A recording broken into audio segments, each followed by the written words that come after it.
Good morning, members. It's the appointed time.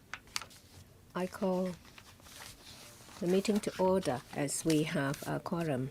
In 2025, as at the last meeting, in this legislative session, we have approved 7 items involving a total commitment of $53.0361 billion.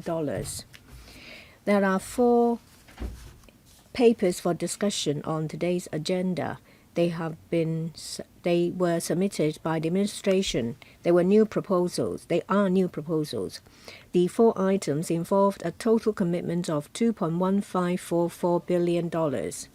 If all these items are endorsed, the total number of items approved stands at 11, and the total amount of commitment is $55.1905 billion, excluding the block allocation of $27.3407 billion of land acquisition and computerization program. The total commitment of works stands at $27.8498 billion. Let me remind members, if there is any direct or indirect pecuniary interest with the items under discussion, please disclose the nature of the interest before you speak under 83A of the ROP. In relation to voting, please refer to ROP 84 in relation to rules regarding voting on items with a direct pecuniary interest.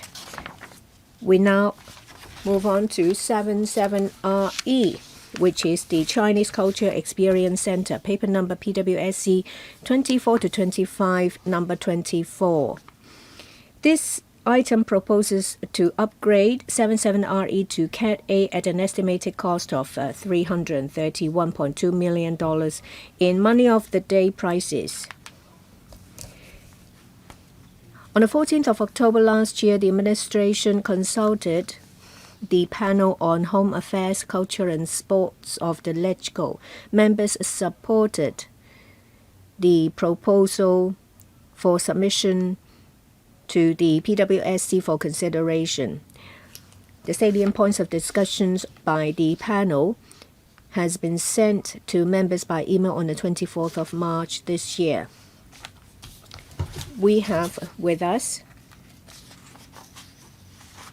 a number of officials. The list has already been given to members before the meeting. I'm going to dispense with the introduction.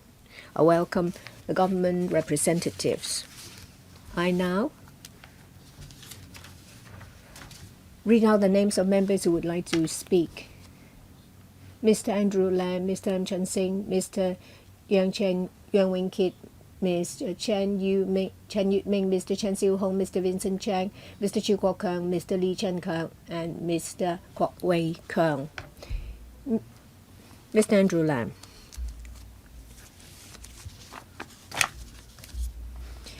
There is heritage conservation and new construction under this project. I would like to ask, what is the allocation of floor area of the 2 parts, that is conservation and new construction? Regarding construction as well as installations, what is the cost allocation? I ask this question because the average doesn't seem too high. This involved a historic building. I understand that there is an site investigation conducted. My experience is that unless the site investigation goes deep, otherwise you won't be able to identify any problems if you don't do one in depth. I wonder if you have allocated sufficient fund to cater for any difficulties identified, because if that is not the case, you will have to come back for us for more. I'll defer to the ASD, Mr. Law. First, I answer the question about allocation of floor area. The The conversion is about 2,230. In relation to the new construction is 1,320. 70 square meters is the reprovisioning of the nursery. For the new construction is about For the conversion is $96 million. For the new construction is $66.5 million. The rest is for the reprovisioning of the nursery. Block 58 of the barrack is used by the LCSD for collection storage. It's air conditioned round the clock, so the condition is good. The LCSD has been monitoring the condition of the building. We have been liaising with them for proper maintenance and repair. We have engaged a consultant to conduct investigation, structural survey on the building. The building is structurally sound. Our engineers have also visited the site. They say that it's of a good condition, so there will be little changes involved. Not much will be spent on structural reinforcement. You say that for the old building, there is a floor area of about 2,030 square meters, involving $96 million in project cost. I see that when it comes to new construction, the amount usually exceed this level. I hope that your assessment of the structural integrity is sound, because very often you need to reinforce the structure because of the conversion, not because there are problems with the structural integrity of the building. I do hope that you will build in sufficient flexibility to cater for any contingencies or additional work. Next, Mr. Lim Chun-sing. This is the Chinese Culture Experience Center. When it comes to Chinese culture, then there is a halo. Chinese culture is a rather general term.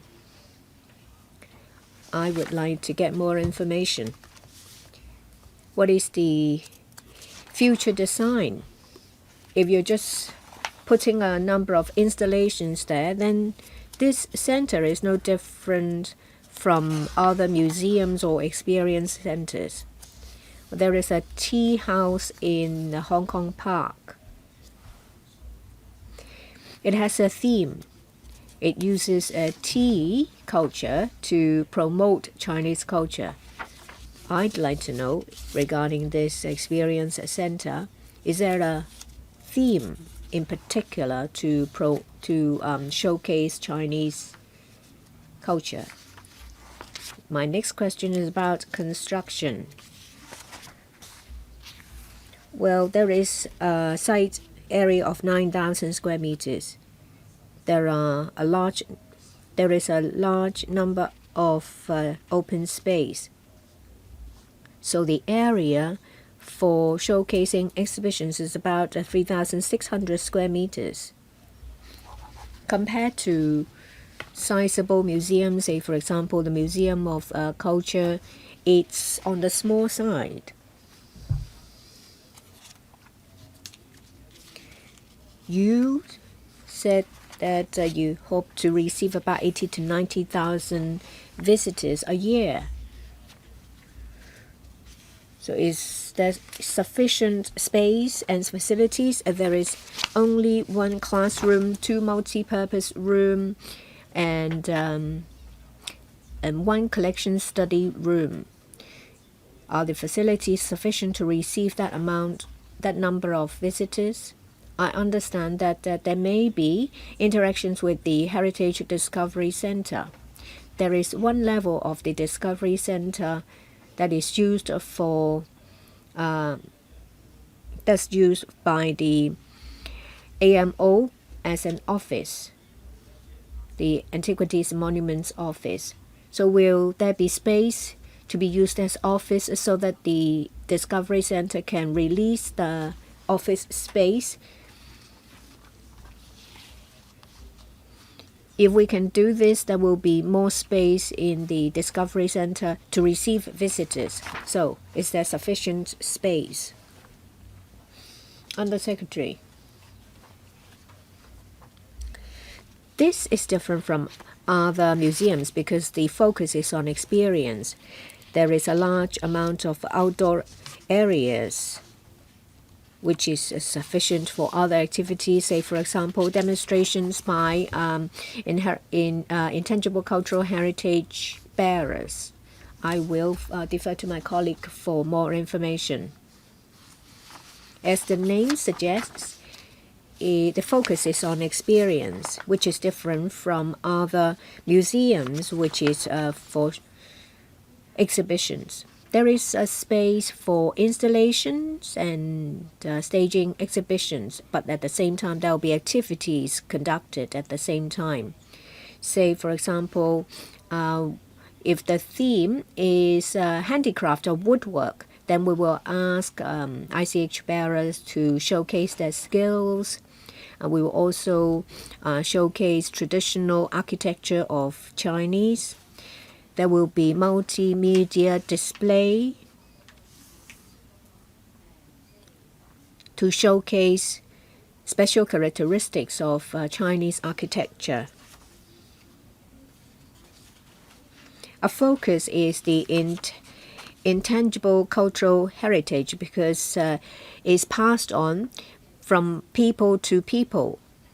It's a very good platform to show and teach the skills involved. A year is about 80,000-90,000 people, so every month is less than 10,000. There won't be too many people per day. There is a large outdoor area. We would like to make use of this to ask ICH bearers to stage outdoor performances. Say, for example, singing performance or something like that.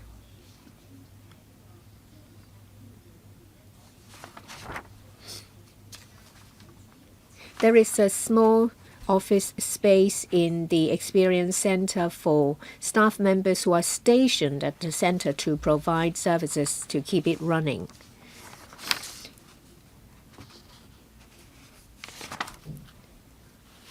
Well, in relation to the Chinese Culture Promotion Office, majority of staff members are working elsewhere. What is the scope of the experience activities? You talk about ICH, you talk about architecture. Is there a particular theme set? I think that's the question of Mr. Lam. Chinese culture encompasses a large area. In heritage, cultural heritage is one of our focuses. We will take into account topic of interest in a selection of collections for experience activities, say for example background, restoration of artifacts. We will showcase the background of the artifact, the situation of society at that time, and how come this piece of artifact came into existence. We will collect information about a topic of interest before we launch in-depth experience activities. I would like to know about this. This is about a Chinese culture experience. Will there be a special design? Say, for example, in terms of uniform of staff members, have you considered that? This is a very good suggestion. Well, each museum has its own image. It starts from the appearance of the building, the spatial layout, as well as uniform of staff members. They all form part of the image. I thank the chairperson for the reminder. We will pay attention to that. Next, Mr. Yang Wing-kit. Thank you, Chairman. I support the establishment of the Chinese Culture Experience Center. I just have some questions about its location, that is the Kowloon Park, because we already have the Museum of Culture. As you explained, inside the Experience Center, it is actually not that spacious. Why can't we integrate it into the Museum of Culture? Through integration, then you might not have to spend 300 million Hong Kong dollars. I do support interactive experience. As you have introduced, you said that there will be Inge and also the Fire Dragon Dance. Actually, there are many programs of this kind in Hong Kong. If you want to showcase people some in-depth experience, why don't you just introduce them to the Chinese Ghost Festival? It would be more realistic than experience it inside the Experience Center. Likewise, is the Fire Dragon Dance. You can just go to Tai Hang to experience it for yourself, and also for the Chinese Culture Parade annually in Tung Chung. Because nowadays the KPI of this center is really low because there are only 300 visitors per day. Is it money well spent? Is it impossible to integrate it into the Museum of Culture? There are still some additional space in its vicinity. Is it an idea that you can consider? Thank you, Under Secretary. Thank you, Chair. And thank you, Mr. Yang. At the Culture Experience Center, there will be different activities, including some experiential activities. This is what we have been doing and what always will do. The reason why we want to establish the Chinese Culture Experience Center at Kowloon Park, because we think that there are certain items of Chinese culture that deserve some in-depth experience. At a normal museum, there are a lot of artifacts, but that may not be the best venue for you to have in-depth experience. The visitors will always come and go, but at this center, there can be some training class, training camps, even workshops. Second is geographical location. Kowloon Park is a tourist spot. We hope that our visitors will be able to get in touch with some demonstration of some Chinese culture, including the demonstration of intangible cultural heritage. As Mr. Yang said, for the Chinese Culture Parade, you can go to Changchou. For the Fire Dragon Dance, you can go to Tai Hang. But it is not constant.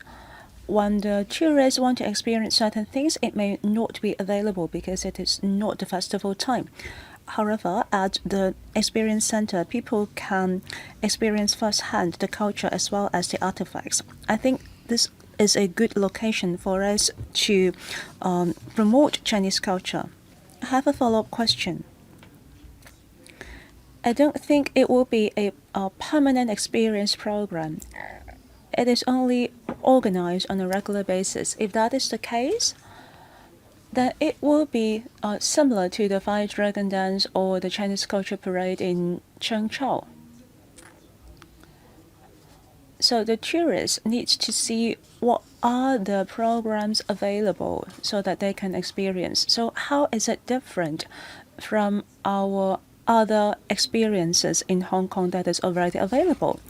The reason why I suggest you to integrate it with the Museum of Culture is because there can be synergies, because they can, on one hand, appreciate the artifacts that were on display and also experience the interactive programs. Perhaps I can clarify myself.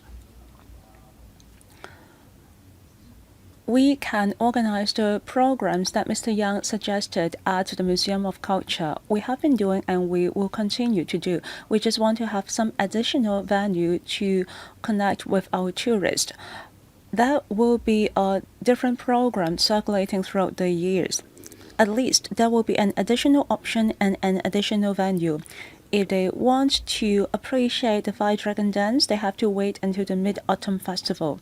However, with this additional venue, apart from Mid-Autumn Festival, at other time of the year, they can also appreciate that.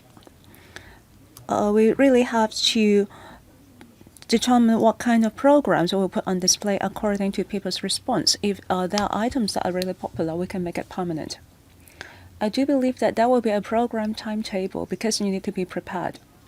As mentioned, we will take reference to the visitors' interest so that we can set up certain permanent program or thematic program or some program that will circulate. Next, Ms. Chen Yutming. Kowloon Park is a very popular tourist spot and it also carries many of our childhood memory. I support the location of this center because it can tap into the potential of Kowloon Park. I just wonder if this construction will continue to increase the pedestrian flow and the attraction of Kowloon Park. There are 2 points that I would like to follow up. I note that Kowloon Park has been established for years and many outdoor facilities have worn out and it lost its attraction. Soon there will be a new building in the Kowloon Park, but it does not match with the worn out facilities in Kowloon Park. I wonder if you will have the effects that you prefer. According to the estimated cost, will you be able to refurbish the facilities at Kowloon Park that have worn out so that you can upgrade the park as a whole? It is not just a student tours. In the future, you can also attract further visitors both from local and afar. We don't have a lot of coach loading area in Kowloon Park. Therefore, for this project, I am glad to see that there will be a parking lot for coaches in Kowloon Park Path, because nearby there are a lot of shopping centers. I just wonder, during either hours, can we allow the tourist coaches to load and unload its passengers? The Kowloon Park Path is not very wide and it is some very busy transportation path. How many tourist coach can be available there? Are there any measures to optimize the space? And the Secretary, I would like to defer it to ASD.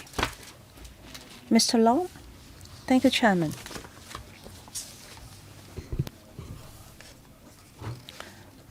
Well, we can allow 3 tourist coaches in the parking area and it is open to the public.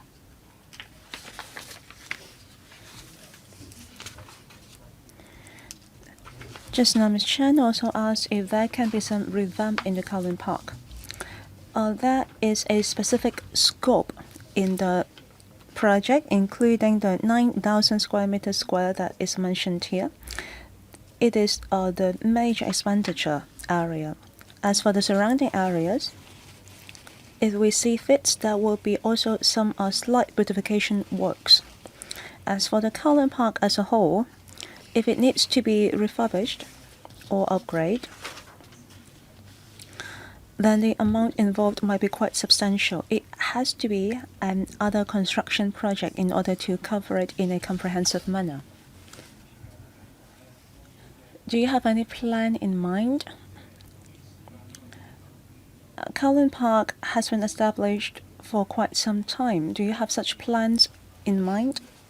It's about priority. If we have the resources, we want to revamp it as soon as we can. Any follow-up question?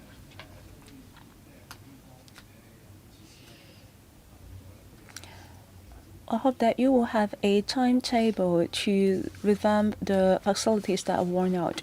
But of course, it depends on the situation. Thank you, Ms. Chen. We'll take note of your comments and we will consider how can we push it forward. Next, Mr. Chen Siu-hong. Thank you, Chairman. The project of Chinese Culture Experience Center has been discussed at the panel and we do support its establishment. I don't think we need to discuss any further about the policy direction. In principle, I do support to establish a Chinese Culture Experience Center.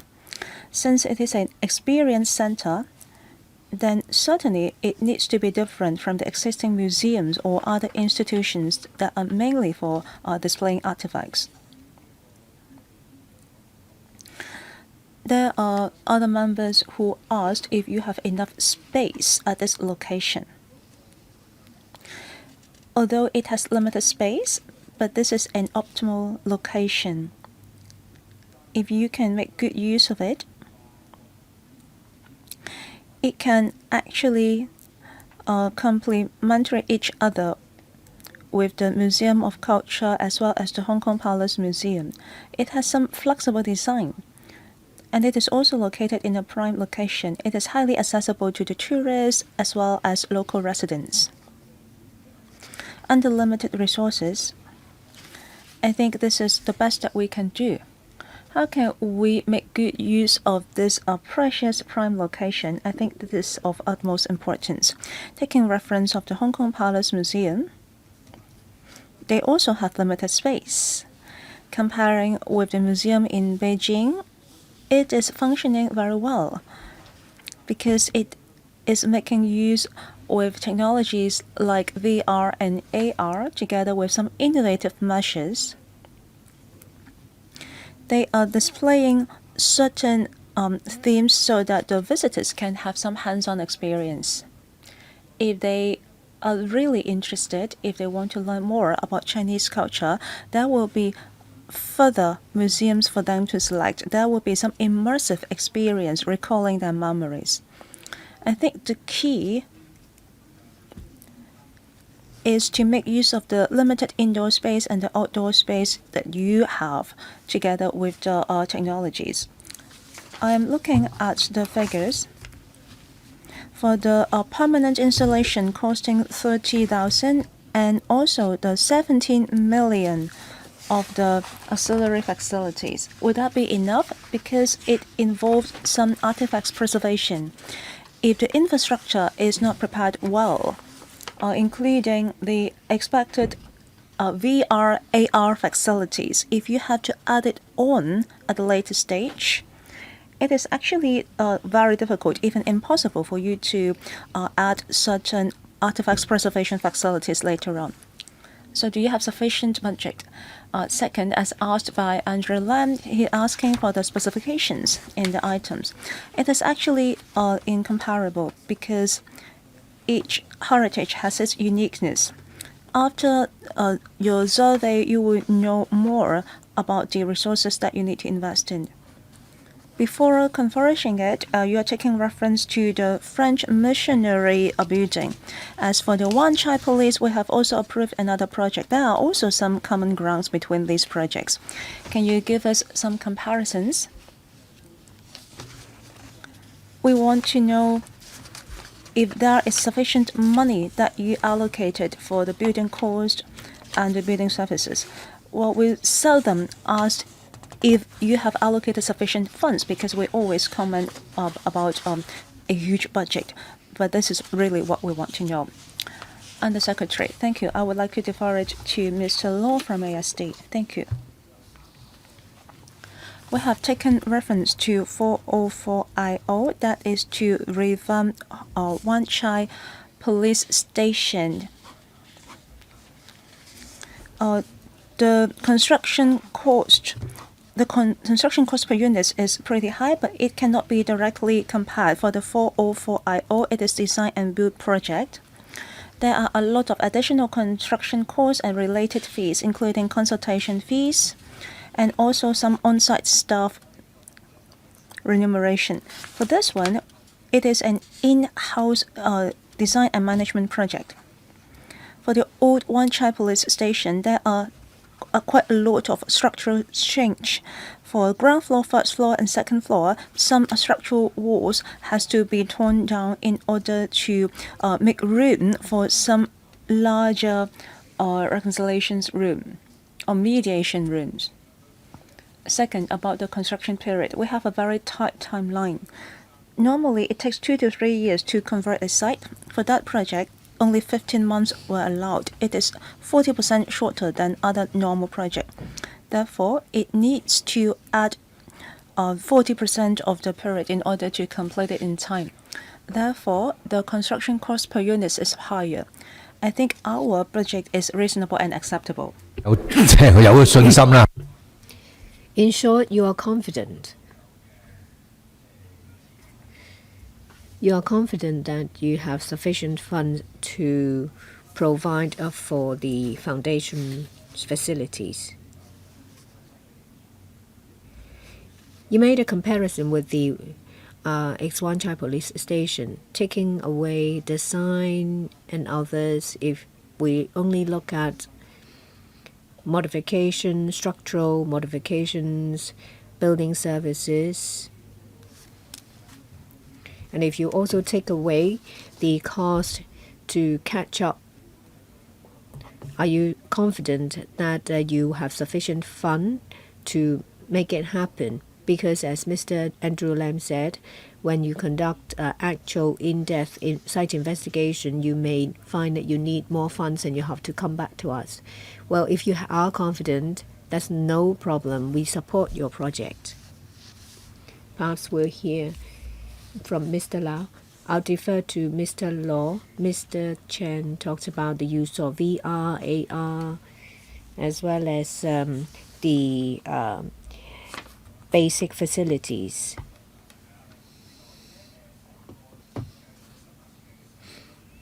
In our design or in-depth design, we've been liaising with the LCSD.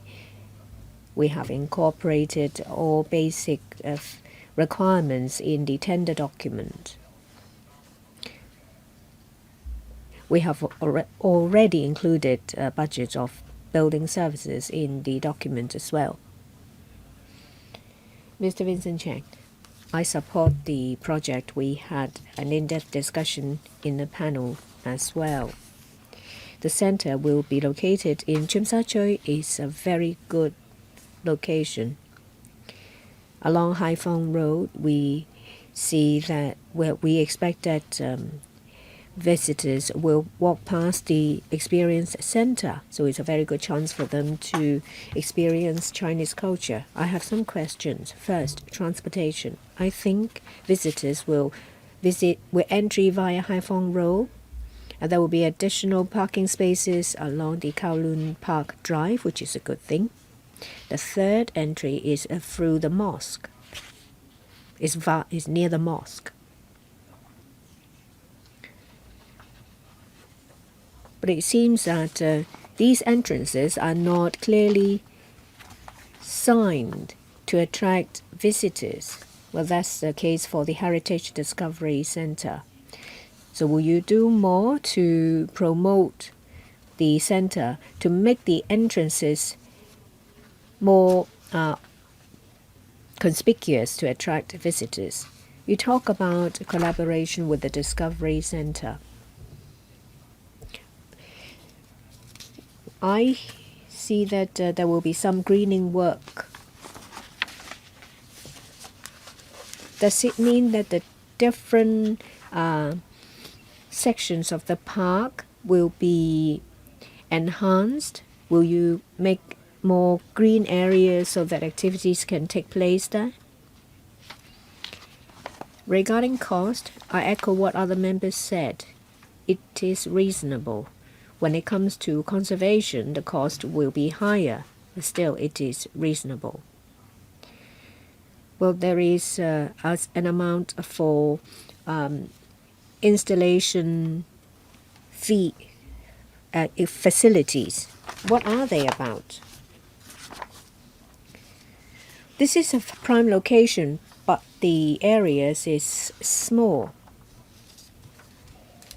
Will there be collaboration with the Heritage Discovery Center and another center relating to food and hygiene?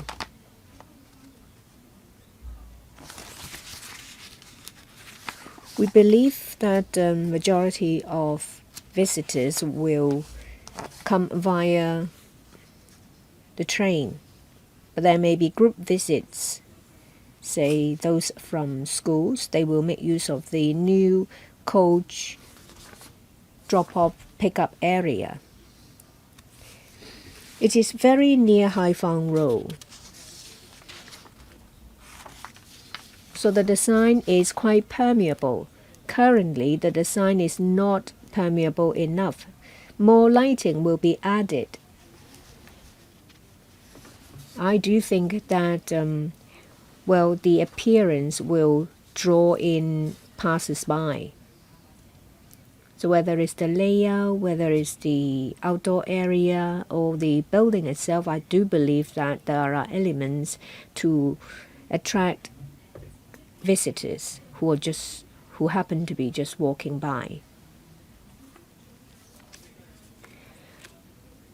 And the space between the center and the Heritage Discovery Center, there are a number of park facilities. The area, these facilities take up space, so members of the public might not be able to use it. We will modify it to make space for public use. I thank members for their views. When we had the discussion at the panel, we have heard a number of valuable views from members. Members suggested about performances and workshops. We will also incorporate experience activities using technology. We don't know how technology will evolve in a few years' time, so we will keep in view of it. We aim to provide an immersive experience. Where there are activities, then they can do that. When there are no activities organized, then they can still make use of the technology we have in place to experience Chinese culture. We have incorporated the cost for this. That's why the cost is slightly higher. Within a very short distance, you'll find a number of museums. Perhaps there can be some sort of collaboration between these facilities. We will enhance communications with them. Next, Mr. Ju Kwok-keung. I support the project. I see in the paper that is different from museum that focus on staging exhibition. This experience center focuses on experience. There are 2 activities rooms, 1 classroom, and 1 collection study room. Is there sufficient space? Because there is a huge demand. We have over 1,000 primary and secondary schools. I don't know if these facilities will be open to kindergartens and the general public. I see there are 507 intangible cultural heritage items. There are only 2 centers, museums. Is that enough?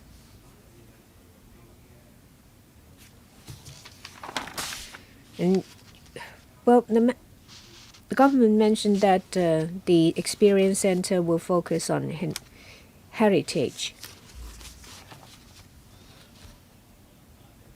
Is there a division of labor with other similar facilities in Hong Kong?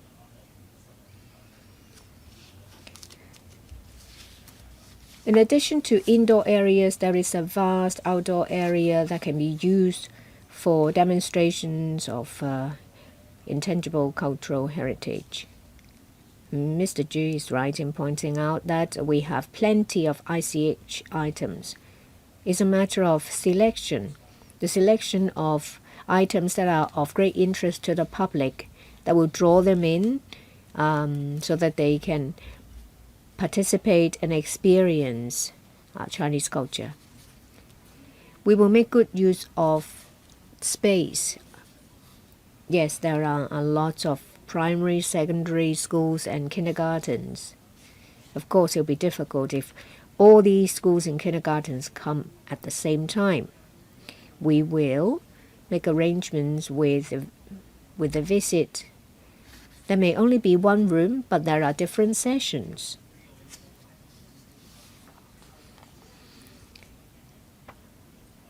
During the week, we will focus on schools. Saturdays and Sundays, we will focus on the general public. We will exercise good time management to increase the number of sessions. Other than these rooms, corridors and passageways can be of good use. The corridors are not just a corridor. We can extend the exhibitions to corridors and pathways. In this way, we will be able to benefit, we will make sure that it will benefit more people. Next, Mr. Kwok Wai Keung.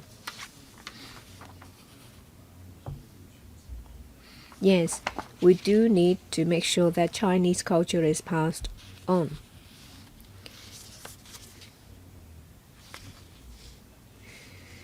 Members ask questions as to the choice of this small building instead of something that is larger. If there is a huge demand, will it be able to cope?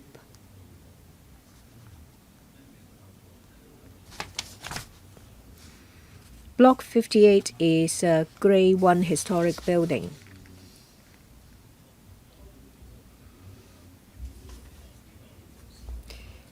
This is not a new construction.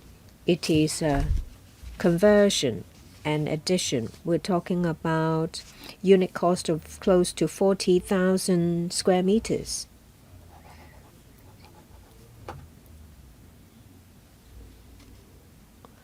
I understand that to some extent it's related to the conservation of a historic building.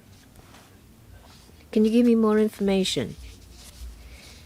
Has the Antiquities Advisory Board given you any advice?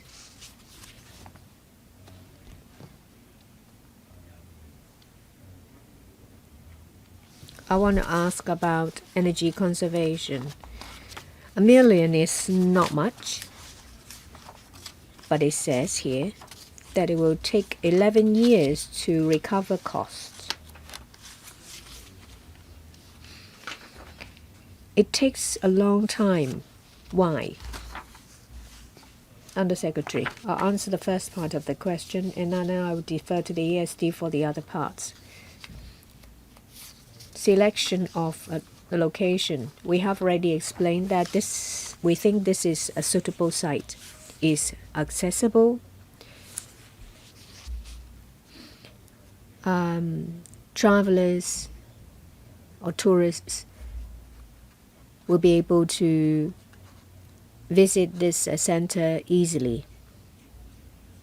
Indeed, Chinese culture is rich. The experience center is not sufficient to showcase everything.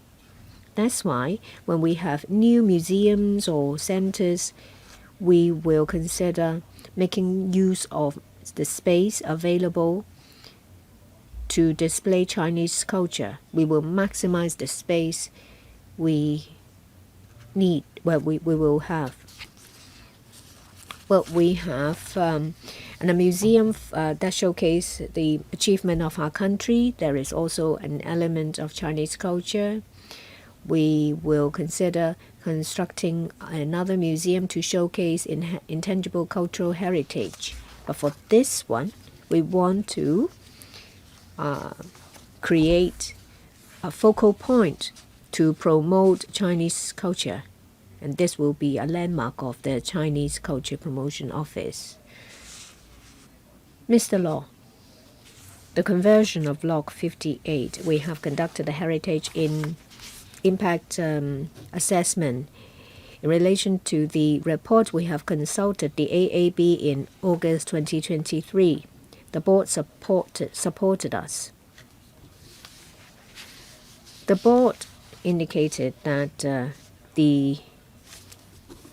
Block 58 will be compatible with Block 61 and 62, that is the Discovery Center.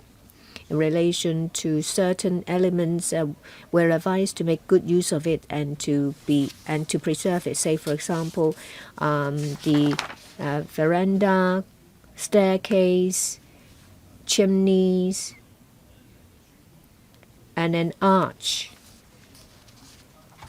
They also ask us to make proper records. We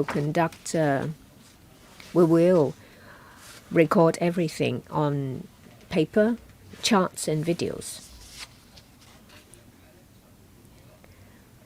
The cost recovery period is similar to other projects. Well, this is not the only indicator to look at the energy conservation. Well, this project will promote carbon reduction initiatives. So I think that the government needs to set the example to promote energy conservation. Next, Mr. Lau Chi-pang. There are two keywords in the name of Chinese Cultural Experience Center. The first is Chinese culture, the second experience. Chinese culture carry a history of many years. And we are very used to the museum model, that is a venue focusing on exhibition and display. As for this experience center, I think it has infinite potential. I do support the building of this center. My question is, should you aim higher for this new building because the GFA is only of 1,000 square meters? Upon its opening, maybe this center is not that popular, then it would be fine. You can just leave it there. Well, because culture can be embraced by only a small group of people. Another scenario is that it is really popular. There could be many schools, students, residents who come and get in touch with Chinese culture. If that is the case, the space might not be enough. How about you add another story on top of your annex building? If you add it now, it will be much cheaper if you come back to us and add it later. If you think that you need to take care of the overall architectural style and the deployment of space, then my question is, within the scope of this project, can you expand your space any further? Second, if it is impossible, as mentioned by Undersecretary, in the future we will have different types of development, but I don't know when are they going to happen. Before that, if the public has high demand for this center, how are you going to take care of the request? For the other institutions under LCSD, can we add an area of experience so that they can serve as an extension of this center? Can we use that as an interim measure until the new centers are established? And the Secretary, just now Professor Lau has mentioned something very positive, and it is in line with what we're thinking. There will be some experiential projects here. If they are popular, then we can expand it under in the museums under LCSD, even the museums in the West Kowloon Cultural District. We can arrange for such experiential projects at different locations and different periods of time. In the future, as we build new museums, we can establish it as permanent items so that it will be there year-round. So it is actually a new beginning for us to promote Chinese culture. It is also here to test the waters because Chinese culture is very diverse. We can see in which particular area are they interested. Then in the future, as we plan for other museums, we will have more data and information so that we can plan even better. Thank you, Chairman.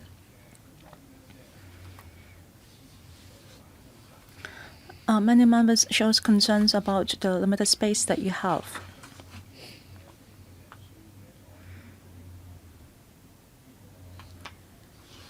If needed, is there a potential for you to expand your space?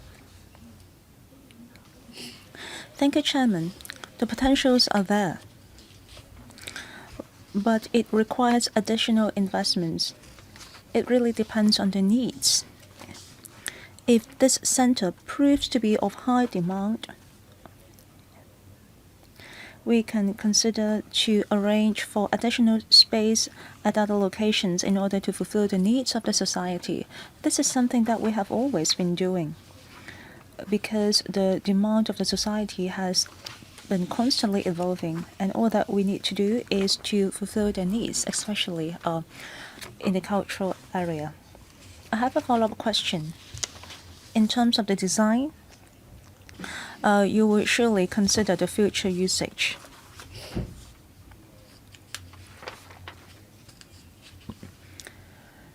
In other places, for the Museum of Cultures, there will always be a shop selling merchandises because we have some very creative youth. Their products are often very popular. Do you have such space for a souvenir shop or a gift shop? Will you plan to do that? Thank you, Chairman. This is something that we will do. There will also be some heritage projects. After they complete certain program, they can take home a souvenir. That is one possibility, and we will take note of your suggestion as well. Next, Mr. Luk Chung Hong. This project is the Chinese Cultural Experience Center. I support its location as well as its policy directions. Kowloon Park is a traditional tourist area. We can connect to both local residents as well as overseas tourists. It can serve our function as a West and East Cultural Exchange Center. I do have a number of comments. Although the space of this experience center is not huge, but I think we need to make better use of the space of Kowloon Park. In the future, as it continues to operate and organize programs, it should not be restricted to the area of the experience center. It should be able to make use of the space of whole Kowloon Park. Like during traditional Chinese culture, like the Chinese New Year or the Chinese Valentine's Day, you can organize different activities. I think the center is a core point for you to expand into the other space to other locations in the Kowloon Park. There are 30 million worth of permanent exhibition installation. I think there will be a lot of technological installations and an artistic display.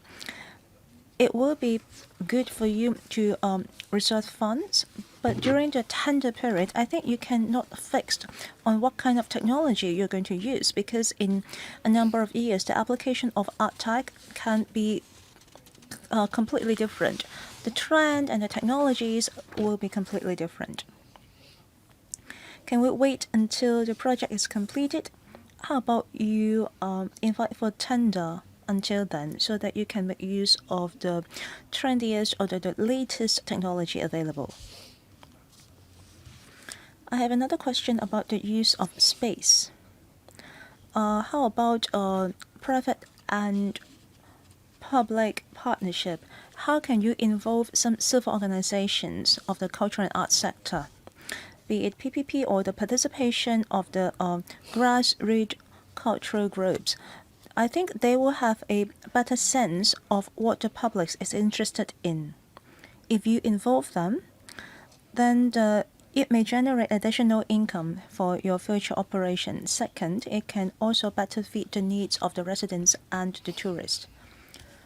And the Secretary. Thank you, Chairman, and thank you, Mr. Luk, for your comment. It is actually very useful. It is also in line with our direction. Kowloon Park is under the management of LCSD. We will surely make sure that this is in good use and to be compatible with all our other institutions, especially the Hong Kong Heritage Discovery Center. As for the permanent exhibition installation, we are not going to procure it at this moment.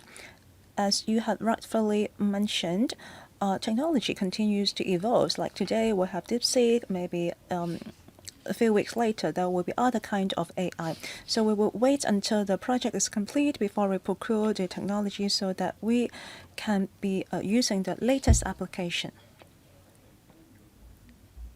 As for the usage of space, we will partner with other organizations, including the ICH Barra and the organizations overseas.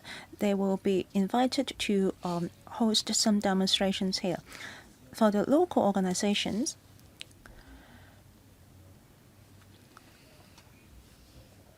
if the local organizations have some popular ideas involving ICH and artifacts, we will be glad to collaborate with them as well.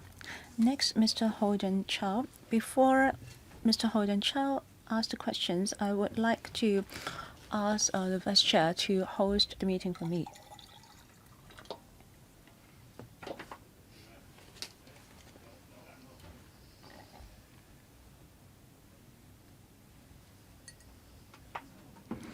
Mr. Holden Chow. Thank you, Chairman.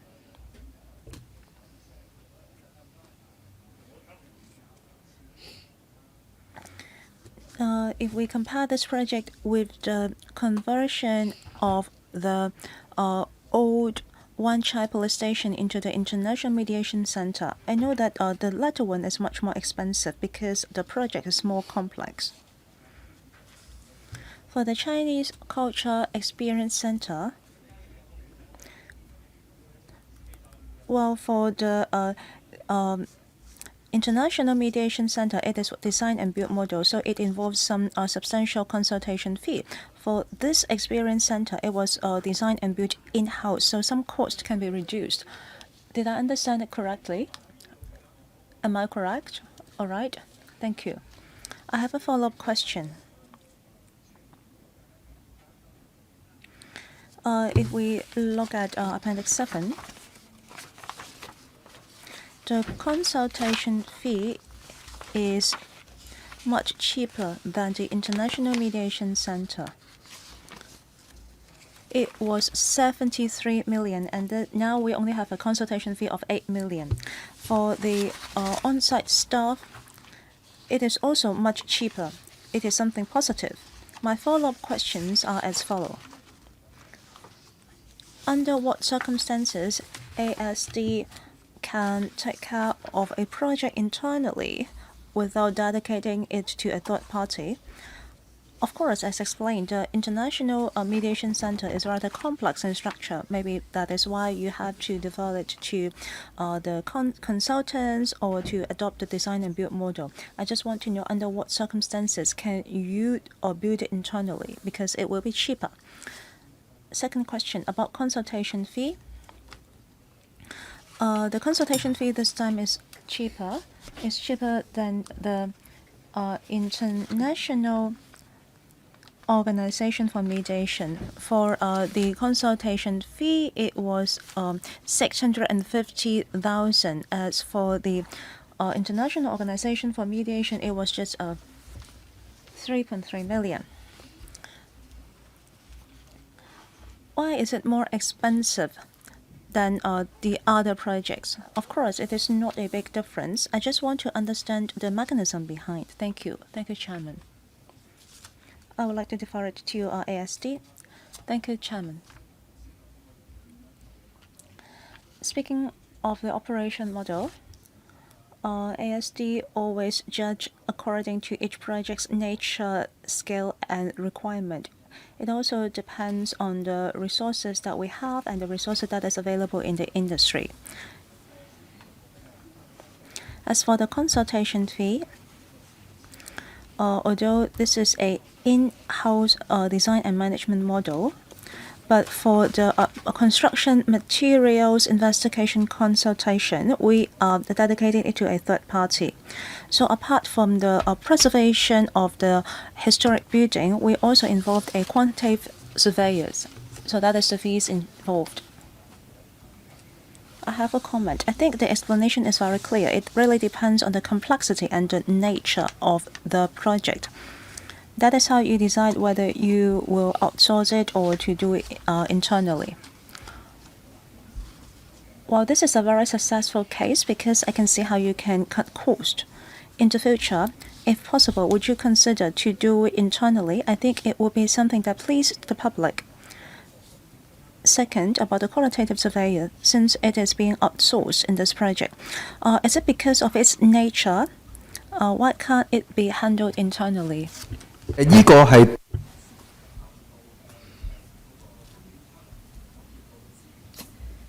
Well, we have considered the external resources allocation in relation to the quantity surveying work.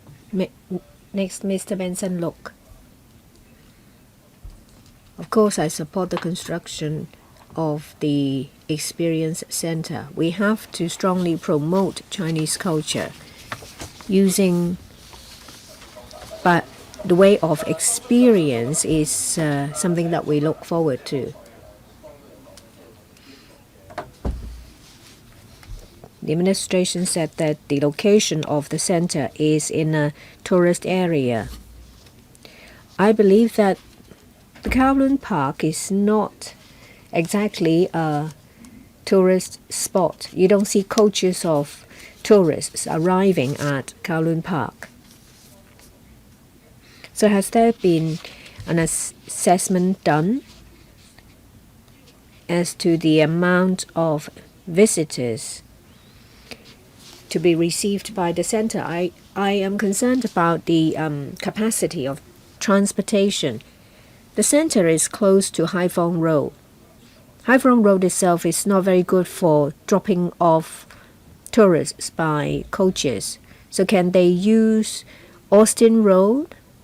That is the Kowloon Park car park.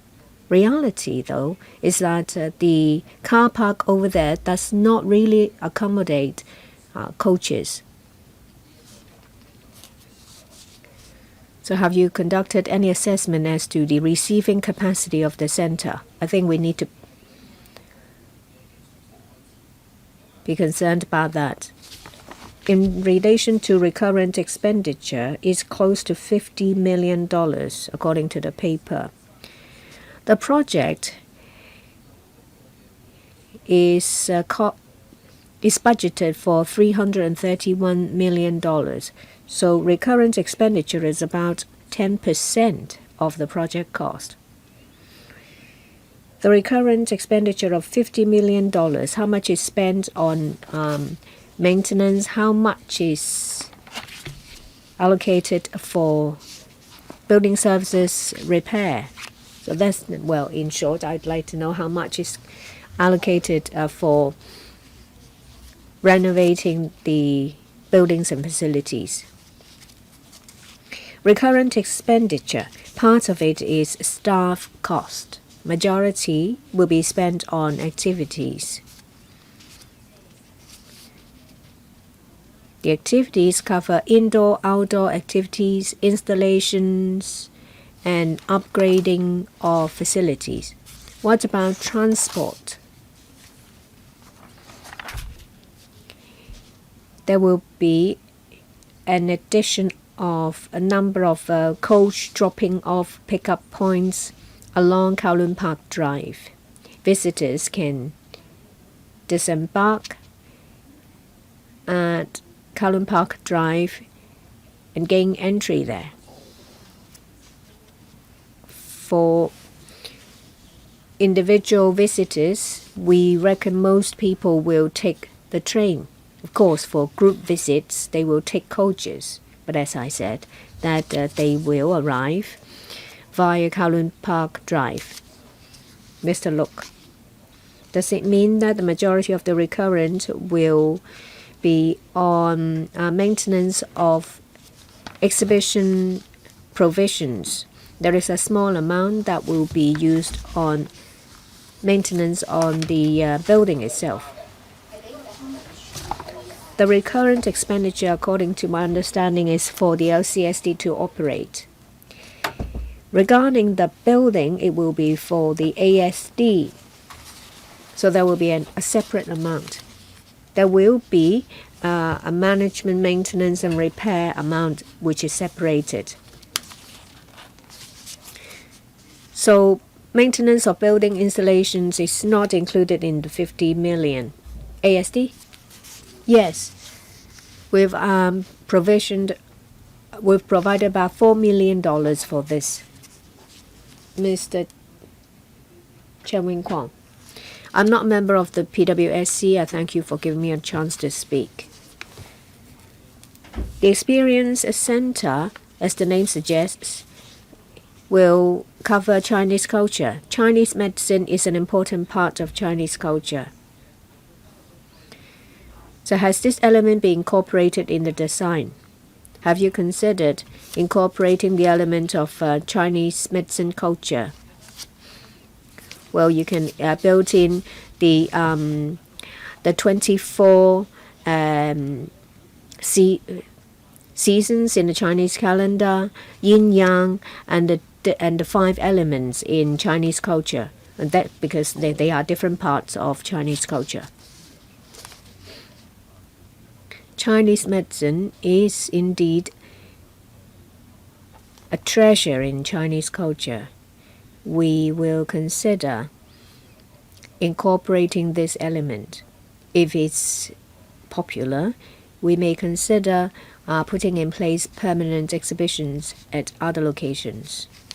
Any follow-up? No. It's my turn now. It says in the paper that the nursery will be reprovisioned. Is it included in the breakdown? How do you plan to reprovide the nursery? What resources will you use? I'll defer to the ASD.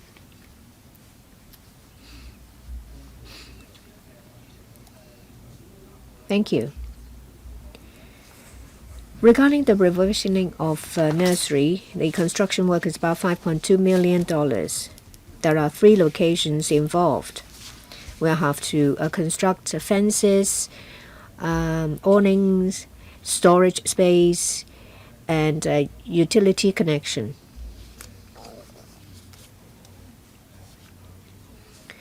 How often does the LCSD use nurseries to grow plants? We understand that a lot of the saplings and flowers are imported. You don't grow it locally. Nurseries in Hong Kong take up space and manpower. So if you just simply purchase flowers from mainland China, and that is the same for saplings, will the LCSD consider this? That is, phasing out nurseries to save manpower cost and land. In the future, there is no need to reprovision nurseries. Has it been considered? So in this project, is there a need to reprovision nurseries? For the entire government, have you considered the possibility of doing away with nurseries? I think there are 2 parts. In the long run, whether nurseries should be kept, we will consider it. If it is shown that there is no need in the long run, we will phase it out. Currently, we think there is a need for nurseries. That's why it's put in this project. I'll defer to the LCSD. The nursery is used for the maintenance of plants in the Kowloon Park. If there is a need to do the work, then it will be done there in the nursery. When plants are delivered to the nursery, it has to stay in the nursery before it's replanted in the Kowloon Park. As to whether there is a need for nurseries in the long run, we will look into it. Perhaps we will give you supplementary information on nurseries.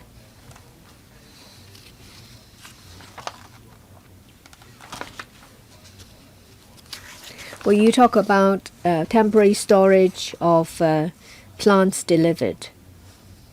That will be a storage space. Nurseries take up space. It requires trellis and other facilities. If there is no need, then you can do away with it to save several $1,000,000. We will consider it. We'll give you supplementary information. Ms. Starry Lee, I support this project.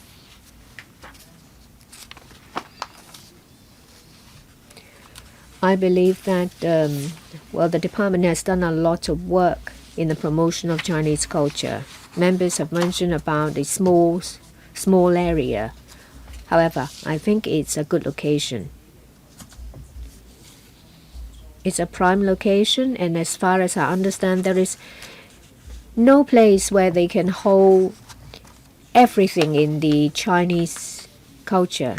Well, I think tourism is everywhere, can be used in the promotion of Chinese culture.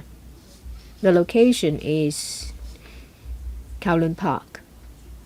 I think in this park and other new parks, Chinese culture can be an element incorporated in these parks.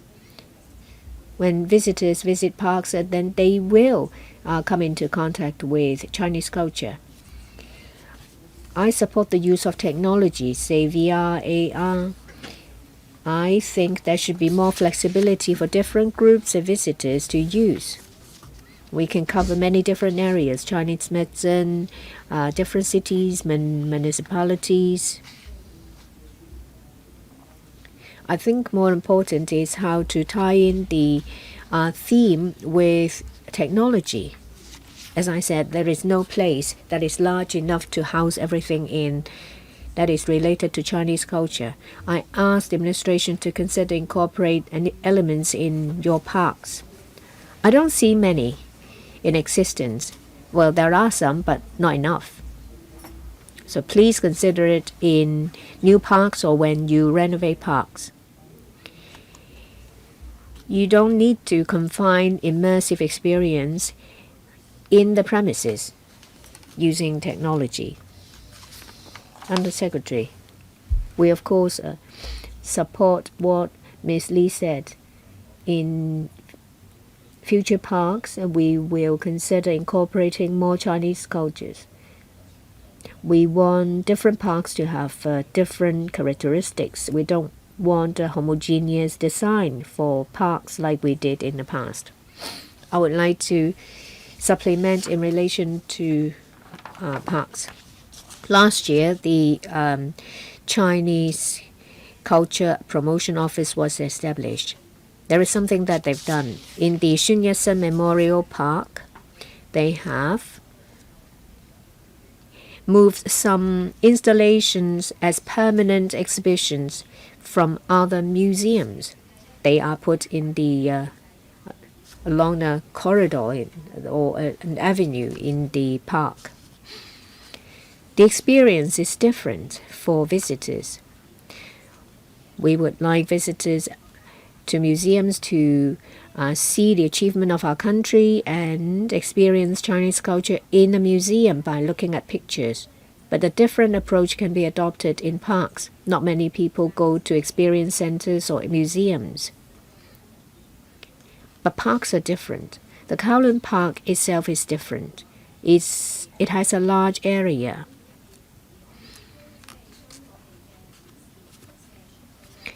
Perhaps in the future, with the establishment of the experience center, we can radiate the activities into the park in the neighboring area.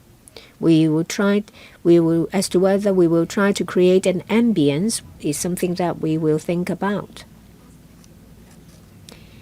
We make use of technology. When we organize activities, there will be a live cast, there will be a recording that is available online. Let me give you an example. There is a Chinese history series produced by the CCPO. It's not just a 3-month exhibition. We have put the materials online. cooperation among different museums. Well, since the establishment of the CCPO, it acts as a coordinator of libraries, museums, performing venues of the LCSD to organize activities that promote Chinese culture. But there is a time limit. Museums will have different themes. We can't have just a single theme of Chinese culture permanently. But with the Chinese Culture Experience Center, then we have a platform to focus on this single topic. We can showcase the different aspects of Chinese culture throughout the year. Different museums have different focus, but they can work together. I think you need to make good use of your facilities to promote Chinese culture. Mr. Tang Fei. Thank you, Chairman. Chinese Culture Experience Center is something that worth supporting because I support this establishment as well as its choice of location. In paragraph 15, it's mentioned that there needs to be some object learning and to employ a cross-disciplinary approach to encourage cultural exchange and to put together some interactive workshops. I think it is something very positive because it is collaborating with schools. This is a paper for the Public Works Subcommittee, and it is focusing on the public works for sure. And it also mentioned the different functionality of the center. I just want to see how can you collaborate these functionality with schools, because the schools need to be aware of these functions so that they can organize tours to participate in the cross-disciplinary activities. You can't just sit there and wait for them to approach you. What are the plans of collaborating with the education department or even schools in Hong Kong? How about the schools in mainland China, so that the study tour can also be expanded to the Chinese Culture Experience Center in Hong Kong? It will be a boost in our economy as well. Second, in paragraph 16, they want to involve the ICH bearer from different municipals and provinces in China. Well, I think the English version is fine here, because many scholars have also mentioned it in such a way. But in the Chinese version, you use the word 族群. If you are talking about the ethnic minority, it is just rarely used, because it seldom used the word 族群, that literally means tribes. So I have a comment and a question. Well, there's no big deal for you to use this term in this paper. Well, in English, you're just using the word ethical. But in Chinese, if you want to direct to the groups of the ethnic minorities, then you need to consider a change of vocabulary. Well, under the Han groups, there are people from Chuzhou and Hakka, and they are belonging to different groups. So you have to be aware of the terms that you use. Thank you. I would like to defer to LCSD about the collaboration with schools. Before the opening of the Experience Center, actually we are working a lot with the Education Bureau. As mentioned, we want to adopt the approach of let heritage tell stories. For example, there is a particular costume made of some Chinese materials where we explain the history and the science of creating such fabric.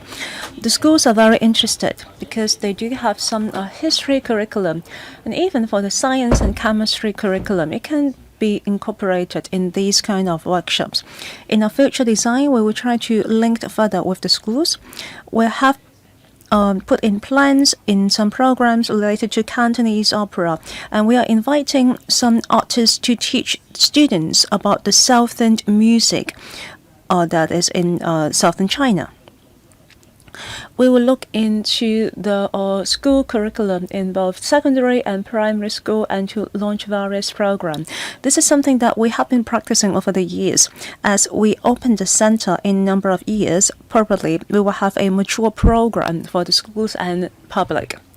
About the term "Zhukwang" in Chinese, that is ethnic groups. We will review the use of terms and to improve it in the future. Thank you, Mr. Tang Fei. Mr. Chen Puilang, thank you, Chairman.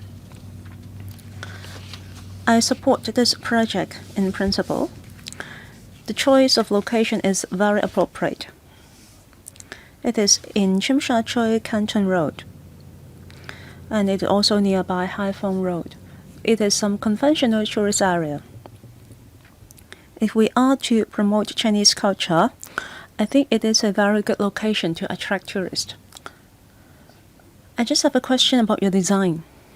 Looking at the map, I can see that a large area is designed as auxiliary facilities. One of the major ones is the inventory for artifacts. For the exhibition gallery, it is of a very small area. It is only just 75% of the inventory. Is it a must for you to locate your exhibition gallery here? Is there any other options so that the area can be bigger? Second, regarding the auxiliary facility, apart from the artifacts inventory, there are no labeling. We don't know what are their purposes, and I would like to know more. Thank you. Under Secretary, I would like to defer to LCSD. Ms. Leung? Let me explain, as I explained about the function of the inventory, one of the major elements of this center is to let heritage tell stories. As we appreciate different artifacts in the museums, most of it are being put in the cabinet. We hope that when the visitors or students come, I hope that they will be able to get in touch with the artifacts at a closer distance. That is why we have put together this inventory with proper designs.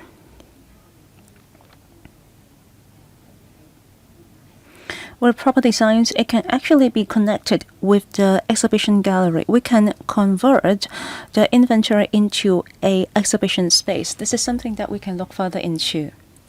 How about the others? What are the purposes? What are the purposes of the other green areas here? ASD is mainly the auxiliary facilities. No, I'm talking about the green areas.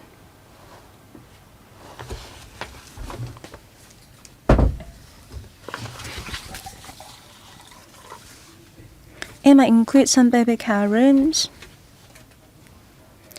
barrier-free, or some accessible toilet.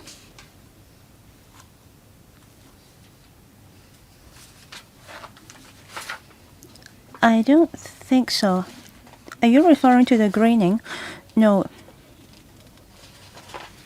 If you look at the floor plan, there is a small area that is dedicated for office space, but there are some greenish blue area without labeling. It's just that it is auxiliary facilities. Are you talking about auxiliary facilities? Yes. What exactly are they? According to our floor plan, on the ground floor, there is an office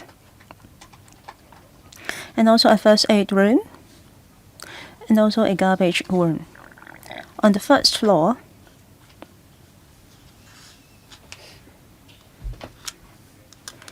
we will have a staff toilet, and we need to put in some fire service facility right next to it. So these are what we meant by auxiliary facilities. Any further questions? No. Thank you. Mr. Duncan Chiu. Thank you, Chairman. I support the building of Chinese Culture Experience Center. I don't worry about the hardware. I really concerned about the operation of our museums and experience center. Many colleagues have talked about tourists. Tourists are important in our promotion of Chinese culture, but local public and our young people are also very important. Just now you have responded to the questions regarding schools, where you put together certain programs that can be incorporated at school curriculum so that they can learn through play. Well, as you know, sometimes the students might be rather reluctant if they feel that they are forced to join a certain tour. Just this weekend, we have the Squash Association Hong Kong. We have organized a program at Kowloon Park, and there is also a young martial arts competitions. Every weekend at Kowloon Park, we will have thousands of kids there, excluding the parents. They will spend hours there because they have to wait before the competition and wait for the results. Even the parents will be there. These are some activities that happens every weekend. Some is organized by the Cultural, Sports and Tourism Bureau, and some are organized by the private organizations. So how can you organize the program better so that there will be some cross-visiting within the park? Will you consider it in the future? Thank you. I would like to defer it to Ms. Lang.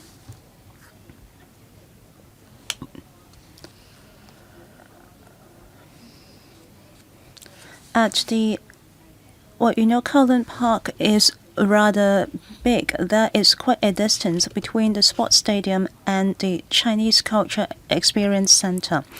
We are open to the public. Over the weekend, we will stage even more programs that are open to the general public. As mentioned, apart from the Experience Center, at Kowloon Park, we will also radiate our program to the surrounding areas. There will be different activities as well as a display of artifacts. If there are general public who seldom enter into a museum, then as they walk past the park, they will have a chance to experience Chinese culture. This is one of the directions of the center in the future. Chairman, this is what I found problematic. We want to organize things that are free to the public, and we expect people will just walk in, as we put it there. That is the problem. If you do not take the initiative to work together with the organizer and designate it a certain period of time, people will not just walk in. That is what I meant by the importance of operation. Chairman, I think we agree with Mr. Duncan Chiu. LCSD is operating the whole Kowloon Park. If there are sports activities in Kowloon Park, staff from LCSD can actually take the initiative to approach them and spread the word and let them know that there are programs at the Chinese Culture Experience Center.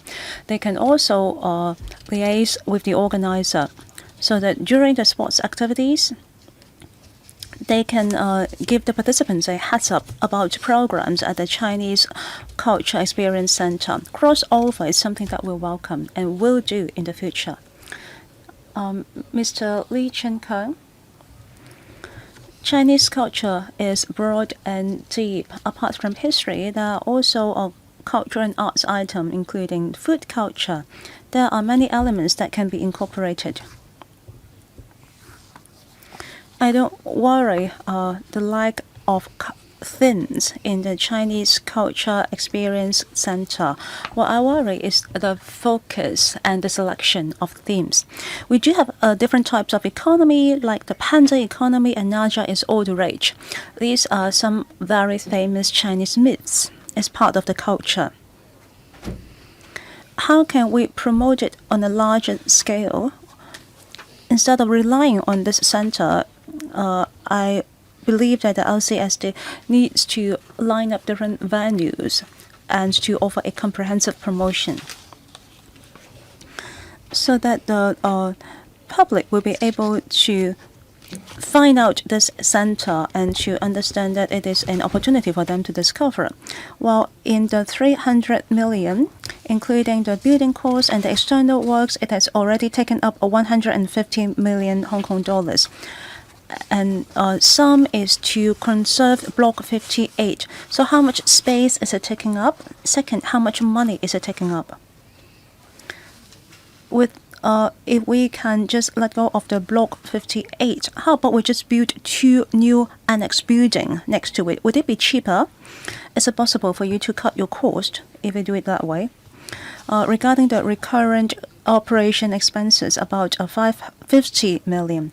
I'm not sure what proportion is going to conservation and how much is going to the programming through technologies. Thank you, Chair. ASD. Actually, ASD has explained about the cost and the proportion of the new annex building and Block 58. About the recurring expectation, we will spend about 4 million on the daily maintenance. The others will go to the organization of programs as well as staff cost. So the majority is focusing on the content, but not the maintenance of the infrastructure. ASD. Thank you, Chairman.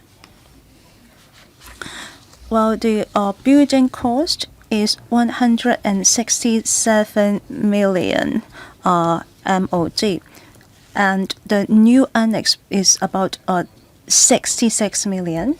As for the nursery, 5 million. Regarding the area, to convert the Block 58 barrack, the total area is 220 square meters. As for the new annex, is 1,230. You also asked about external works. As shown in the paper, is about 55 million, taking up 17% of the total cost. Because we want to optimize some open space nearby the Block 58 as well as the garden landscape. We also need to prepare for the emergency vehicle access as well as the paving of some outdoor areas. We also need to reallocate the parking space for motorcycle, the loading and unloading areas, and there are also 3 further locations for nursery. So the total is 55 million. Chairman, my key point is, since we are spending so much for the conservation, that is 25 million and 30,000. This is the conservation of the Block 58. Is it worth it? Is it better for us to build a new annex building instead?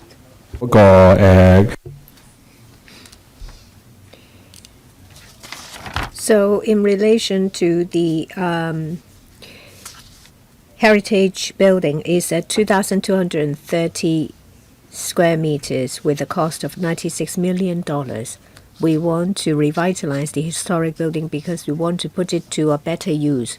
Currently, it is used for storage. We want to make use of it as a demonstration and exhibition area. Conversion is required, otherwise this place will be wasted. Regarding the new annex, as we've said before, if this project is popular, we will consider an expansion.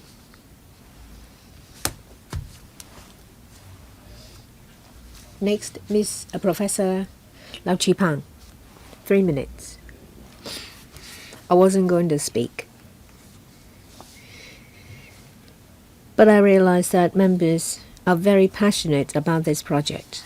They've said something that makes me worry.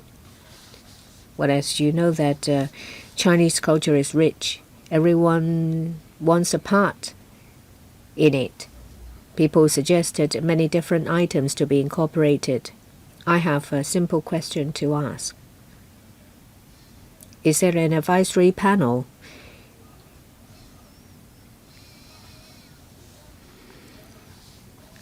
The advisory panel will work with the CCPO and the Bureau. To put it bluntly, this is all about risk management. I'm sure there are experts and professionals in the CCPO and in the Bureau. But when it comes to Chinese culture, everyone thinks they have a say.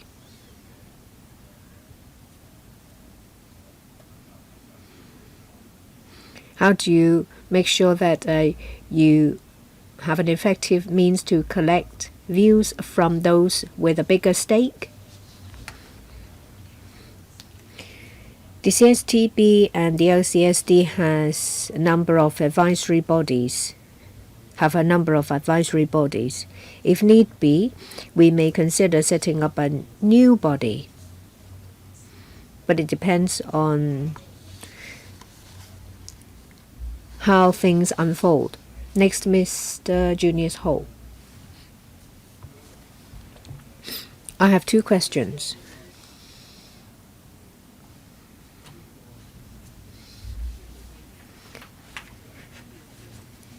The Chinese Culture Experience Center, is it on a listed building, this block 58? That's my first question. Undersecretary. Thank you for the question. The project covers block 58, which is a historic building, a new annex, and some outdoor space. Altogether, the site coverage is 9,000 square meters. What is the historic value of block 58? I'll defer to the head of the CCPO. It is a former wheat barrack. What about the year? 1900s, end of 1900s, early 20th century. Which year then?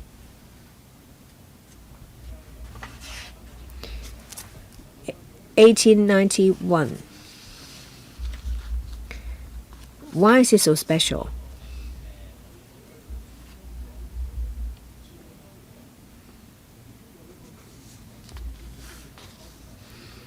There was the colonial days. There was the former French missionary building.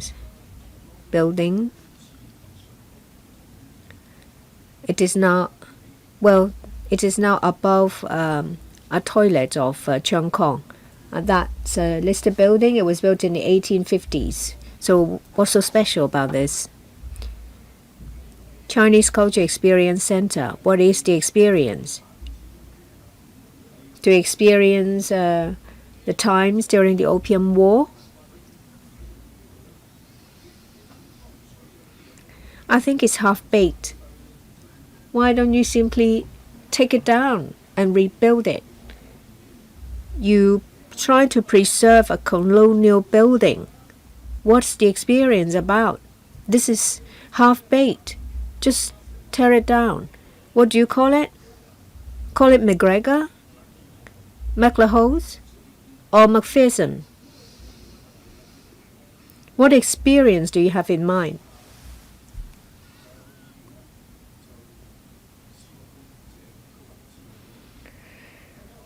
I think Professor Lau has come in from a good perspective. What do you call it? One of the characters in the Romance of the Three Kingdoms? What Chinese culture do you want the experience to be? Mao Zedong Museum? Bruce Lee Museum? You are not brave enough to set a theme. You just say that it's Chinese culture, which is vast, and you put it in a British barrack. What do you want to express? Ideology is important. I think the paper is not comprehensive. I did not have time to read it. I did not have time. But we talk about logic. There is no logic here. I will give the floor back to you. Let me supplement. Of course, This is the personal view of Mr. Junius Ho as to whether the building is suitable. This is a Grade 1 historic building. Is graded based on an established mechanism. I think it has it has cultural characteristics of Chinese and Western culture. Well, let me clarify that we did not build this building. It's graded. We're talking about how to make good use of space in a historic building for various activities. Mr. Ho may have a different view when it comes to historic building. I respect his view. But this is already set. The building is there. We're only thinking about how to make good use of the space inside. The architectural design shows that there are both Chinese and Western cultural elements. As to whether what experience activities will there be? Well, our initial thought is intangible cultural heritage. There will also be in-depth exploration of artifacts, teaching about the background of the artifacts. As to the selection, we will take into account the topic of interest. Mr. Lee Chen-kung talks about Naja, Chinese mythology is all the rage at the moment. Well, we can explore into this topic. It depends on the topic of interest, what was on trend in the future. There are many different topics under Chinese culture. We do not need to set ourselves a specific topic to box ourselves in. We can conduct consultation, ask experts and the general public for their views. And these are things that we will do. So let's talk about logic. I understand that about antiquities and monuments. Well, it's just that the colonial governments put in place many different buildings to put themselves there. Well, it was only built in 1891. Well, they're all the same. And this may be about the war. I think we need to reconsider it. But it's not something that we need to discuss now. But you're putting the cart before the horse. You talk about Chinese culture experience. You said, it may be intangible cultural heritage. It can be many different things. You need to convince me. Well, 300 million is not that much, but it's not delivering much either. You want to give us Chinese culture experience. It is an important topic. You need to show class. You don't want people to think that it's petty, that there is nothing to see there. I think you're doing more harm than good. I don't mind if it's a good project. But this is not pragmatic, and it doesn't send out a clear message. The 300 million is not value for money. I respect the members' view. Our positioning is very clear. It's Chinese culture experience. Just like the Palace Museum, there are theme exhibitions.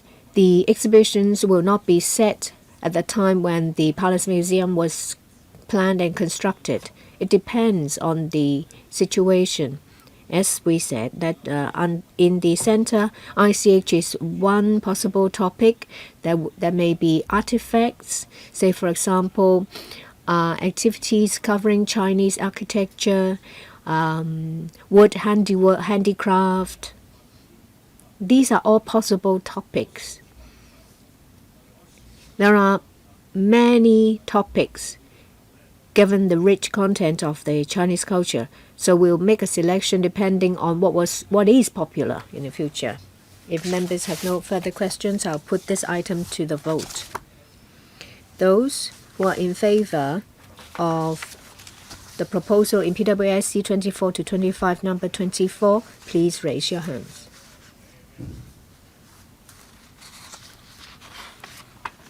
Those against, please raise your hands. I think majority of members present are in favor of the proposal. The proposal is endorsed. As to whether recommendations are made to the Finance Committee for further discussion. Well, that is whether there should be further discussion by the Finance Committee. Now, in accordance with paragraph 41A of the Public Works Subcommittee procedure, I put the question to you that the subcommittee recommends further discussion of the proposal in PWSC 2425 number 24 by the Finance Committee. Let me remind members that if this item is endorsed, that means the subcommittee recommends further discussion at the Finance Committee. If it is vetoed, that means the subcommittee does not recommend further discussion in the Finance Committee. Those in favor, please raise their hands. Those against, please raise their hands. I think the majority of members are against the question. So this question is vetoed. That means the subcommittee does not recommend further discussion of this item at the Finance Committee. The discussion of this item ends here. I thank government officials for attending. Next item, please ask the administration to come in. 議程項目2呢係140 KA 尖沙咀香港天文台總部副樓興建嘅計劃，參考文。Is 140 KA construction of Annex block at Hong Kong Observatory headquarters, Tsim, Tsui, PWSC 24 to 25, number 25. This is to upgrade 140 KA to Cat A at an estimated cost of $634.5 million in money of the day prices. On the 16th of December last year, the panel on environmental affairs was consulted. Members in general supported the administration's proposal, so they endorsed the discussion put forward to this subcommittee. The salient points of the discussion at the panel was emailed to members on the 24th of March 2025.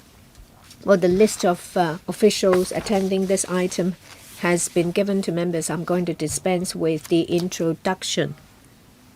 So we have members who would like to speak. Let me read out their names. Mr. Chen Xiu-hong, Mr. Tang Fei, Mr. Lam Chan-sing, Mr. Vincent Chang, and Mr. Andrew Lam. Mr. Chen Xiu-hong, 4 minutes, please. Well, at the panel of environmental affairs, I've already expressed my comments. I do support the construction of additional space for the Hong Kong Observatory for new equipments and better facilities. I support this proposal in principle. This proposal is suggesting the building of a new annex building in the vicinity of the HKO HQ. I do support the arrangement of the space. At the panel of environmental affairs, I've already expressed my comments. The Hong Kong Observatory is very important. Therefore, if we're just building an annex block in the vicinity of HKO, there are a lot of limitations because there has to be construction work in situ and there is limited space that can be added. Therefore, I have asked the director of HKA to consider building a new constructions in the northern metropolis or other areas. is it possible to build a brand new building for the Hong Kong Observatory because it can better serve the future needs and to collaborate better with the Greater Bay Area? We expect the additional needs of equipments and facilities. So I have asked the director to consider if we can relocate it at other places for a brand new building. Or if the annex block is just transitional, do you have any future plans? Especially, we do have a high demand of the meteorological predictions in the whole Greater Bay Area. Will you consider to relocate it in the future? I want to pose this question to the Secretary and Director. We have already had some previous exchanges. If you can find a piece of land in the northern metropolis, it might cause some delay. Would you consider to relocate a brand new building? Maybe it is about better value for money. I note that at the annex block, you need to include some satellite and radar center for the Greater Bay Area and also facilities for forecasting and warning. It also includes a public information and education center as well as a display area. These are all some critical infrastructure. There will be a lot of public going in and out this building. How can you ensure the security?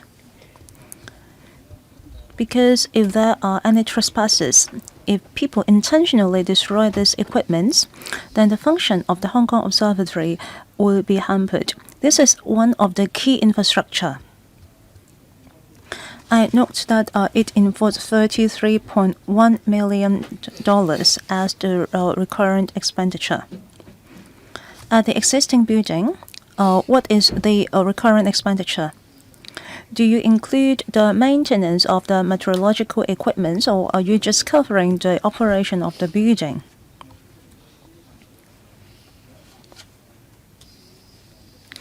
There are some equipments that can be put on the rooftop, but I don't see any use of the rooftop space here. Is it possible for you to reallocate some facilities on the third floor to the rooftop so that you can make room for more space for equipment or office, even tourist center? Under Secretary, regarding the comparison of the recurrent expenditure, I will defer it to the Director. About the moving of facilities to the rooftop, I would like to defer it to ASD.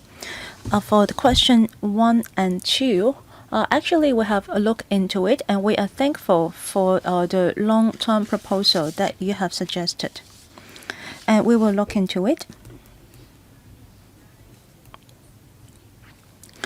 Looking at the current location and the construction works, we believe that this is the most ideal proposal. We do understand that if you want to relocate it, then all the existing facilities at HKO also need to be relocated. The cost will be much higher. Taking as the operational gross floor area, it is up to 8,400 square meter. So it is 3 times bigger. Comparing with the future, I think this extension of the area will be reflected in the cost, because at the moment it is only 4,000 square meter. I'm talking about the annex block. There are some pressing needs. Apart from coping with the extreme weather,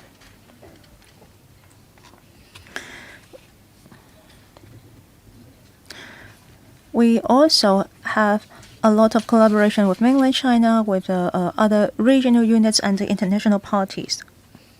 So there are some pressing needs. We have to look for another location that it will take us at least 8 to 10 years.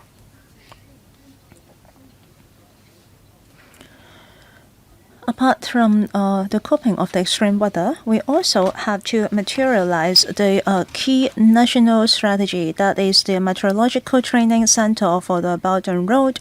We also have to promote Hong Kong Observatory as a regional and international Meteorological Investment Center. There is also a Centennial Observatory Station. This is the only one at the Greater Bay Area and the most well-established one in the area. In 2017, it is being acknowledged by the WMO as one of the Centennial Observatory Station. There are only 370 over the whole world, and it has a history of 140 years. Therefore, for the Centennial Observatory Station, I think this is something that we need to preserve.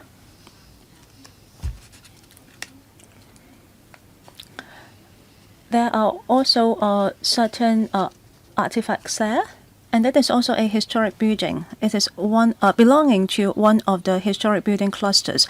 There are also natural vegetations that we need to preserve. So we have limited space for it to be converted into alternative use. You also mentioned about concerns for national security. You are right. In our usual practice, in our current expenditure, there are also some expenditure allocated for security. We will also arrange for visit by appointment. We are also working with the National Security Department and other government departments. We are in close contact with them because it is truly a key infrastructure. We want to ensure its security. I would like to defer the remaining questions to the Director and ASD. Thank you, Chair. It is about 30 million, taking about 7% of the annual expenditure of the department, which include the buildings, facilities, as well as the maintenance of the equipment of the HKO and the management of the building, as well as some daily operational expenditures, including electricity. Ms. Fong, talking about the plant room on rooftop, may I refer you to Schedule 2, page 6. The area of the rooftop, if you look at the gray area, there are already some plant rooms, including ventilation, fire services. As for the light yellow area, in the dotted line area, there are some cooling tower. At the bottom, towards the right, there are also some air conditioning facilities. So there have been a lot of mechanical electricity appliances there. On the other floors, the plant rooms needs to be located there because there are certain requirements of nearby facilities. If we move it to the rooftop, it might cause other issues because we need to put in some additional pipeline and it is going to take up spaces. So the rooftop is already full. And for the other floors, we need to have plant rooms there in order to collaborate with the other needs on those specific floors. The ending time of this meeting is scheduled to be 10:30. We still have at least 5 more members who have expressed the willingness to speak, so it cannot be completed today. We still have 2 more items that needs to be followed up. I will extend the meeting so that Mr. Tang Fei can ask his questions and administration can respond to him. For the rest, you have to wait until the next meeting. Mr. Tang Fei. Thank you, Chair. I support the construction of the Annex block of the Hong Kong Observatory. I really appreciate because you have explained in paragraph 17. Well, originally, you were allocating the facilities to some private premise. It might cost us tens millions of rental expenditure. It is lacking security as well. If you are moving it back to the premise of Hong Kong Observatory, it is actually very advantageous. In paragraph 15 and 16, after the building of the Annex block and the Red House, there will be a lot of attractive public education facilities. In the past, they have existed, but no emphasis has been put on it. I discovered that the road nearby is very narrow, being North Terrace or the Hill Road. all the roads there are very narrow. I think these public education centers are going to be very popular. The social organizations or the general public will all be interested to come and visit, even the schools. If the roads are so narrow, how are you going to manage it? Well, so that you will not cause further traffic congestion in Tsim Tsui. Have you considered that?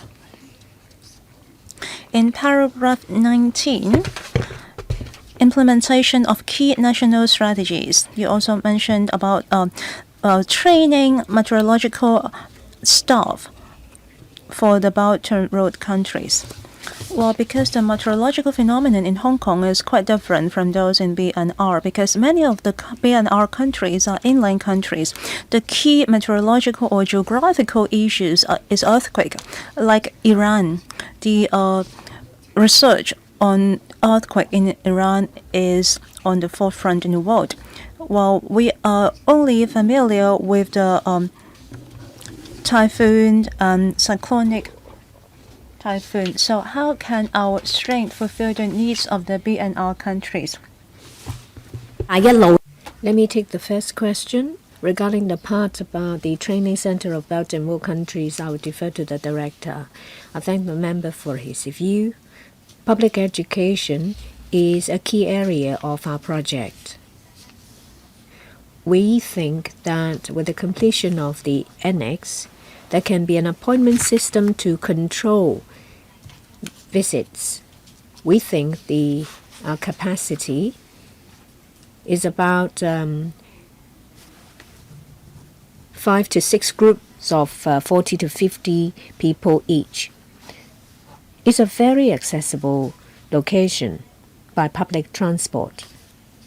I think we can rely on public transport to resolve transportation needs. There are group visits from Kaifeng associations or schools. They will make their own transportation arrangements. We will closely monitor the situation to ensure that transportation arrangements will not put pressure on the area or the operation of the observatory. I'll now defer to the director. The training center for Belt and Road countries, it covers different areas. Apart from forecast, alerts of meteorological conditions, we also provide services in relation to information dissemination, which is an area that Hong Kong leads in. So other than meteorological knowledge, we also provide services in relation to remote information dissemination. That is something that other countries will need as well. They will draw reference from other places. Say, for example, Hong Kong. We provide training services in this regard. As I mentioned, we'll continue with the discussion of this item. The next meeting will take place on the 1st of April. That is next Tuesday, between 9 and noon. So that will be an additional meeting. I ask members to attend punctually. That's the end of this meeting. Thank you.